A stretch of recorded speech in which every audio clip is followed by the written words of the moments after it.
Olá, pessoal, tudo bem? Vamos então iniciar com a nossa videoaula conceitual. Eu deixei aqui esse aplicativo bem aberto, né? A tela bem aberta, mas eu vou puxar aqui na lateralzinha, bem bonitinho, vou me ver bem pequenininha agora. E eu vou começar a apresentar então a nossa videoaula conceitual. Hoje nós vamos trabalhar com o texto Tecnologias Digitais de Informação e Comunicação, Projetos na Escola, que é da professora Daniela Aparecida do Nascimento dos Santos. Esse texto ele foi produzido, para a Universidade Estadual de São Paulo, para um curso de educação à distância. E eu achei essa discussão bem propícia para nós discutirmos sobre as tecnologias digitais e sobre os projetos na escola, de que forma que nós, professores, vamos promover essas tecnologias em prol do conhecimento, na educação escolar. Essa professora é uma professora substituta, no Departamento de Estatística, ela é doutoranda, até então, na época, quando ela escreveu esse material, e ela é professora também, do programa de pós-graduação em educação. Ok, pessoal? Então, vamos iniciar a nossa discussão. F5, aqui. As notas introdutórias, A escola do século XXI tem como pressuposto o acesso e a permanência de todos em seu contexto, com vista à superação das desigualdades e ao pleno desenvolvimento do ser humano em suas múltiplas dimensões. Eu trouxe essa discussão bem tal e qual.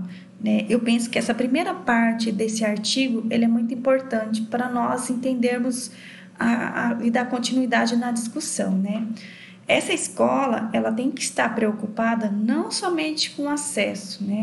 O acesso ele é muito importante, mas sim em pensar também como que vai ser a permanência dessas crianças nessa educação, nesta escola. Pensando também na superação da desigualdade, O nosso país, o Brasil, é um país muito grande, E há desigualdade de todos os jeitos, Por isso, então, a escola que antes valorizava apenas a dimensão cognitiva do estudante, ou seja, como que o aluno estava aprendendo, se o aluno aprendia ou não. A escola antes ela não era preocupada em como o aluno aprendia. A escola era preocupada que o aluno tinha que aprender, Hoje, portanto, ela valoriza outras dimensões, a social, a moral, a afetiva, a política, a física, entre outras. Eu fico muito preocupada, às vezes, quando eu ouço alguns professores, por exemplo, falando que hoje tem que educar, tem que ensinar, mediar o conhecimento ou ensinar a criança a pedir licença, coisas que a família tem que ensinar. Eu concordo, a família tem que ensinar, mas a escola, ela dá continuidade nessa educação, ela tem que dar continuidade. E se esse tipo de educação, se é uma educação numa perspectiva social, moral, afetiva, enfim, se essa educação ela não está sendo possibilitada pela família, a escola ela tem essa obrigação, O professor, então, antes responsável por transmitir instruções, Nós tínhamos uma preocupação muito grande em transmitir instrução. O aluno tinha que saber ler e escrever, E é interessante trazer essa questão também, porque, por exemplo, uma prova de matemática, o professor ele não tinha compromisso social com a parte de ortografia. O aluno poderia responder errado, E o professor ele ia achar perfeitamente que era tranquilo aquilo dali, porque não era atribuição dele, ele não tinha responsabilidade com a língua portuguesa, e sim com matemática, Então, esse professor,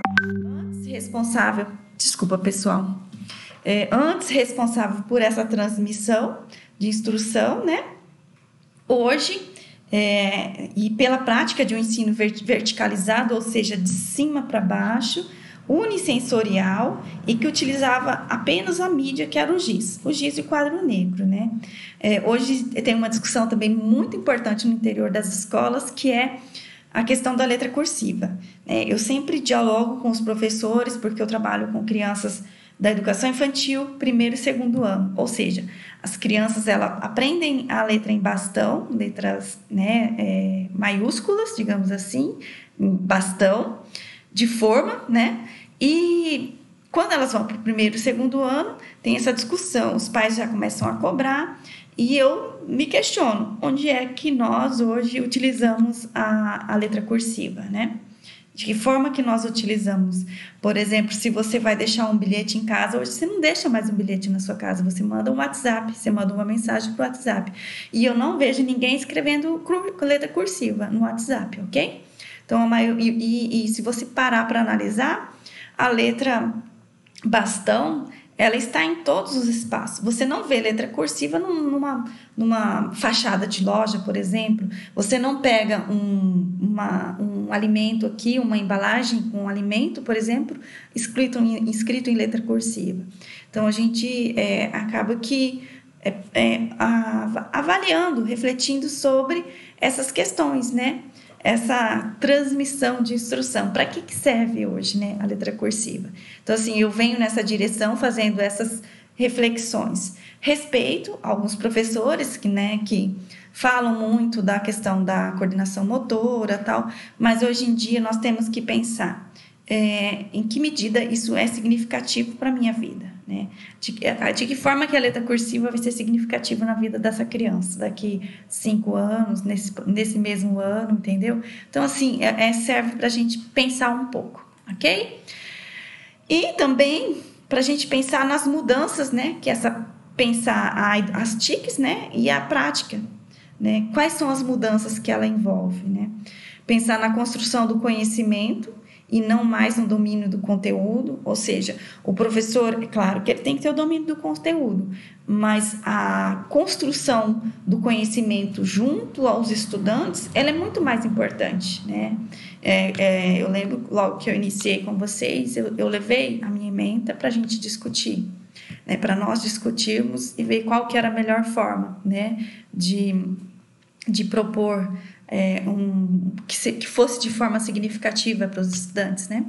A necessidade, então, de usar métodos diferenciados para o processo de ensino e aprendizagem. Aqui eu trouxe essa imagem aqui, né? De crianças numa horta, né? Que tem a ver com a tecnologia, né? Em que medida eu posso utilizar a tecnologia?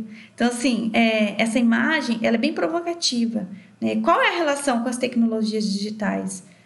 Quando eu, por exemplo, posso ir numa horta, uma intencionalidade pedagógica, com planejamento de horta, com planejamento de alimentação. Vamos parar para pensar sobre isso? De que forma que eu posso pensar uma aula, né? Mas aqui numa aula produto final, é uma aula que ela já vem num processo. Eu acredito que esse processo ele é bem amplo, né? E pensar que eu posso pensar nas tecnologias digitais de informação e comunicação. De que forma que eu posso dialogar com essas crianças e apresentando as tecnologias, ok? Pensar nas mudanças que envolvem essa prática também, ela perpassa pela comunicação multidirecional. Isso aqui traz um conceito de várias direções, ou seja, é uma forma de ensino e aprendizagem em momentos que ora o professor, ora o aluno, ora o professor, ora os alunos, porque, por exemplo, com esse vídeo eu estou atingindo vários estudantes ao mesmo tempo, né? E que cada um vai receber essa mensagem e essas informações e vai construir vão estar linkando com outras situações, né? Então, assim, eu acabo criando uma multidireção, né? E aí eu trouxe para pensar da tecnologia da comunicação multidirecional. Eu vou fechar aqui e vou levar vocês para conhecer, por exemplo, eu vou fechar aqui, eu peço desculpa mais uma vez, porque hoje para mim é uma aula experimental, digamos assim, né? Aqui eu trouxe uma perspectiva do Google Earth, né? Nós acessamos na sala aquele dia, no laboratório, e aqui o professor tem condições, por exemplo, de levar as crianças a conhecer qualquer parte do mundo, né? É muito interessante essa discussão, né? Essa ferramenta tecnológica. Só que com isso você tem que ter internet, né? Existe também os desafios. Tem a questão do Google Earth. Aí eu entrei aqui somente para mostrar para vocês também no museu, né? E aqui nós temos os materiais de acervo, de expositores, programação, a parte educativa. Você pode fazer uma experiência, né? Aqui tem alguns materiais educativos que eu até baixei. Quer ver? Aqui, ó. Eu não explorei exatamente, mas aqui é sobre o Museu de Imagem e de Som, do Som de São Paulo, MIS. Aqui tem as histórias em quadrinho, sobre Pablo Picasso. Enfim, pessoal, existem inúmeras possibilidades de trabalharmos com as tecnologias, né? Principalmente se tivermos uma sala de laboratório bem equipada, enfim. Ok? Voltando então no slides. Deixa eu voltar aqui. E o uso das tecnologias e métodos de ensino diversificado. Então, como que eu penso a tecnologia? Quais tecnologias que eu vou utilizar, por exemplo, para o desenvolvimento de um projeto que envolve alimentação, envolve o plantio e o cuidado da horta, né? Quais tecnologias eu posso utilizar? E o professor, então, como um papel de mediador, né, entre o estudante e o conhecimento, e não mais de transmissor de informações. Isso, sim, eu acho muito interessante. Esse fragmento é muito importante, porque nós temos que ter e nós temos que desenvolver esse papel de mediador, ok? E aí, o que podemos esperar da escola, né, diante das tecnologias, né? O que eu posso esperar da escola? E não é só esperar, não, é lutar também, né? E aí entra a questão do professor político, né? O professor nunca vai deixar de ser político, ele tem que ter essa vertente política também para lutar. Que ele cria, né? Que a escola, então, quem que é a escola? A escola é a comunidade, a escola são os pais, a escola são os alunos, a escola são os professores, os gestores, os coordenadores, enfim. Que essa escola, ela crie novas formas de ensinar, né? E aí vem uma outra pergunta, pois não existe modelos prontos ou receitas, né? Pensar nessa escola, com essa nova forma de ensinar, é pensar numa escola que eu construo, né? Que eu vou junto. Eu estou mediando o conhecimento, eu estou indo junto com os estudantes, junto com os gestores, né, no movimento de luta, junto ao sindicato, buscando, né, valorização, recursos, né, para essa escola. Então, por isso, é necessário reinventar, recriar e reorganizar a escola de forma que se alcance um ensino de qualidade. Ou seja, eu tenho que pensar sempre na qualidade, né? E para além de pensar nessa qualidade, é pensar na promoção de um conhecimento significativo para os estudantes, né? Isso é ter qualidade. E o uso das tecnologias digitais de informação e comunicação, ele vai possibilitar a manipulação não linear de informação. Ou seja, quando eu tenho uma intencionalidade pedagógica. Quando eu vou levar os alunos, por exemplo, na horta, se eu levo crianças pequenas, do primeiro ano ou da educação infantil, eu posso criar uma intencionalidade pedagógica, um objetivo, né? Com os alunos de terceiro e quarto ano, eu posso criar outro objetivo. Então, essas informações, com o uso da tecnologia, ela não é linear. Primeiro tem que ensinar isso para depois ensinar aquilo, né? Primeiro eu tenho que ensinar a letra A, para depois a letra B, letra C. Primeiro eu tenho que ensinar a família silábica do Ba, Bebi, Bobu, Da, Dede, Dodu, para depois ensinar a palavra, para depois ensinar a frase. Não é isso. Hoje nós não temos mais essa visão linear, né? Daquilo que eu tenho que ensinar primeiro. A perspectiva de conhecimento hoje, ela é muito mais flexível, muito mais ampla, né? Ela não segue essa vertente do primeiro, segundo, terceiro. A criança, ela aprende de forma integral. E ela não aprende só com a parte cognitiva, ela aprende no aspecto social, ela aprende no aspecto cultural, enfim, ela aprende de todas as formas. E ela não aprende somente vendo, né? Ela aprende ouvindo, vendo, tocando, o corpo dela fala o tempo todo, né? O uso, então, de redes de comunicação, das mais antigas, mais atuais, como a telefonia e mensagem via internet, né? E WhatsApp. Os recursos multimídias, como vídeos, sons, imagens, conteúdos hipertextuais. Esses conteúdos hipertextuais, ele é muito interessante, porque à medida que eu estou aqui falando com vocês, né, fazendo essa videoaula, eu fui lá no Google Earth, mostrei para vocês. Então, e aqui nós temos outros softwares também que podemos baixar para criar links, né? Então, ou seja, o tempo todo, quando eu faço uso dessas tecnologias, eu estou criando hiperlinks o tempo todo com o mundo, com o espaço geográfico, com o conhecimento de um conteúdo em si. E o emprego da tecnologia para o desenvolvimento das habilidades humanas trazem para a escola diferentes modos de representar e compreender o pensamento.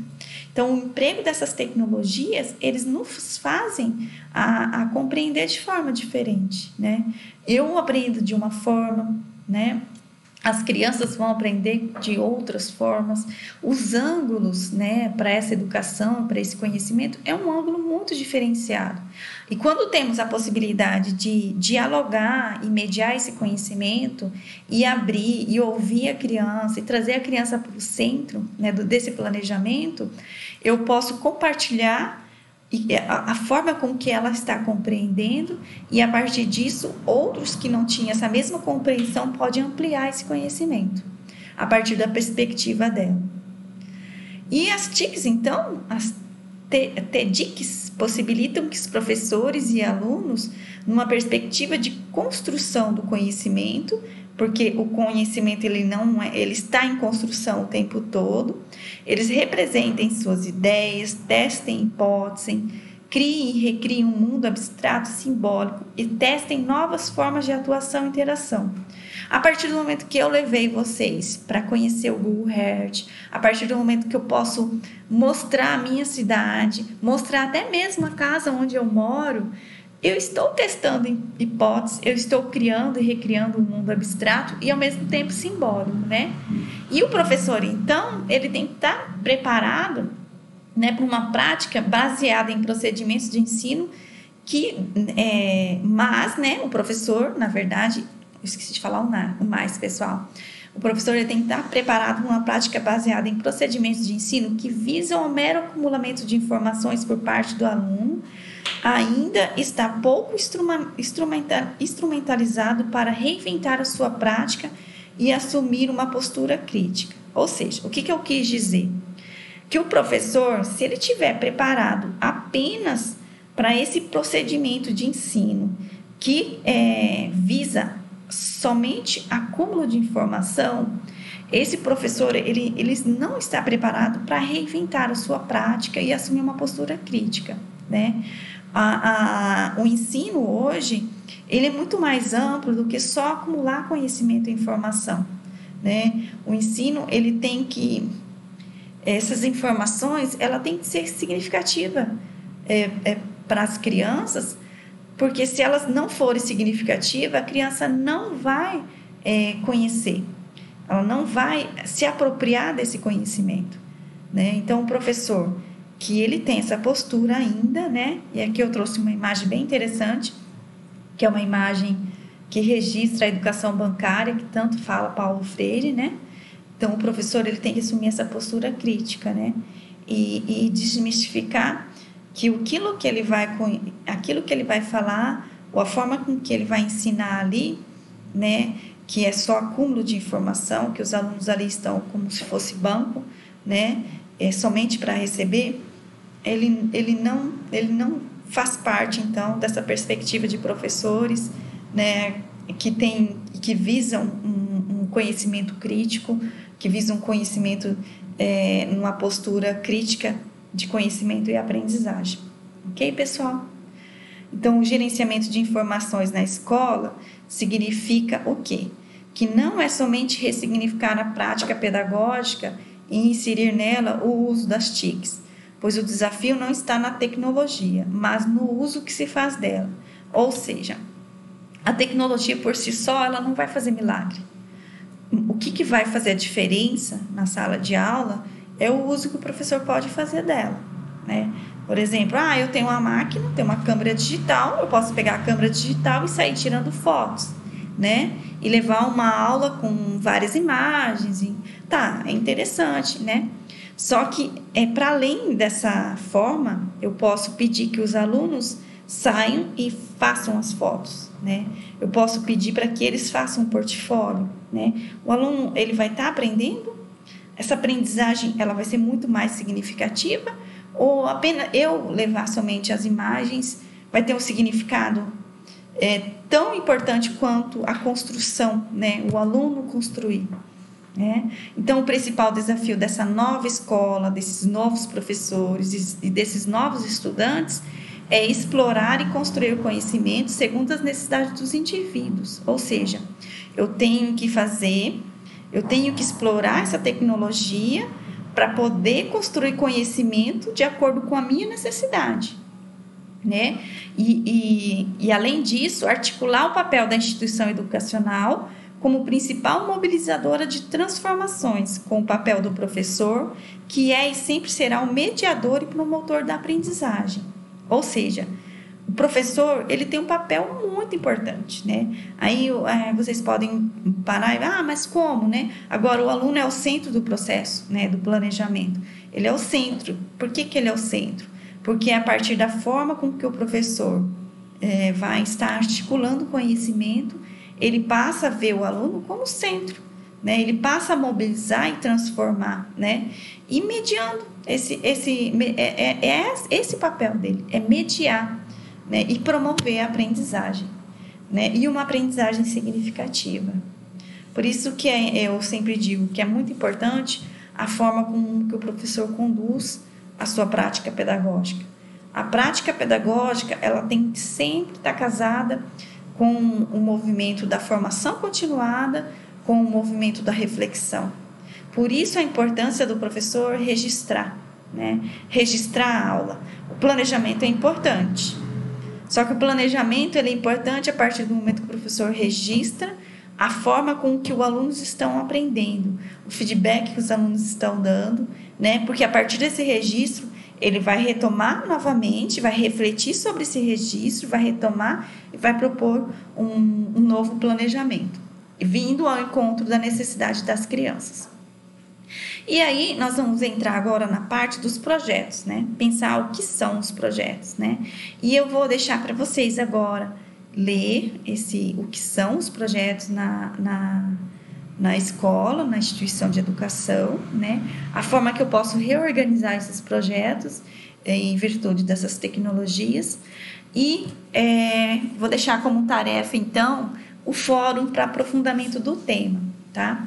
Esse fórum está lá na plataforma, eu vou fazer o caminho com vocês, tá? E todos devem registrar, né, participação entre os dias 24 e 30 de março, para que eu possa computar a presença. Se você não entrar lá no fórum, você não vai ter presença da aula.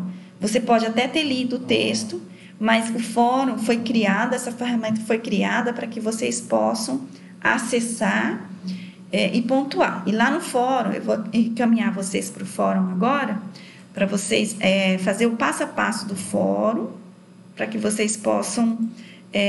vou aumentar a minha imagem aqui, porque agora eu vou pegar toda a tela, pessoal, voltando. É legal isso, né? Aqui, fórum. O EMS. Cadê o EMS? Não acessei, que eu estava preparando a aula.